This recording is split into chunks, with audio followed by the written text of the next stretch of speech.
इस वीडियो में हमें फैक्टराइज करना है x y plus x z minus four y minus four z को। तो देखें, सबसे पहले हम ये देख सकते हैं कि स्टार्टिंग टू टर्म्स के अंदर एक्स कॉमन है, तो हमने एक्स कॉमन ले लिया।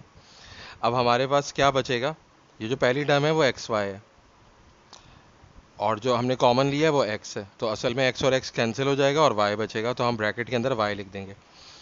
फिर हमारे पास जो है वो दूसरी टर्म जो है वो एक्स जेड है, इसको हम एक्स से डिवाइड करेंगे क्योंकि एक्स हमने कॉमन लिया है। जिस जो चीज़ हम कॉमन लेते हैं उसी से हम डिवाइड करते हैं। तो एक्स और एक्स कैंसिल हो जाएगा और हमारे पास जेड बच जाएगा, तो हम यहाँ पे प्लस जेड लिख देंगे। इसके बाद जो है माइनस फोर वाई और माइनस फोर जेड में माइनस फोर कॉमन है, तो माइनस फोर वाई ये वाली जो टर्म है माइनस फोर वाई, इसको हम माइनस फोर से डिवाइड करेंगे। तो माइनस माइनस और फोर कैंसिल हो जाएगा और वाई बच जाएगा, तो इस वाई को हम ब्रैकेट में यहाँ पे लिख लेंगे। फिर हमारे पास है माइनस फोर जेड और यहाँ पर है हमने कॉमन क्या लिया, माइनस फोर कॉमन लिया, तो माइनस माइनस कैंसिल हो जाएगा, फोर फोर कैंसिल हो जाएगा और जेड बच जाएगा, तो ये हम यहाँ पे प्लस जेड लिख देंगे। अब देखें, हमें यहाँ पे नज़र आ रहा है कि वाई प्लस जेड जो है वो कॉमन है, तो हमने वाई प्लस जेड कॉमन ले लिया।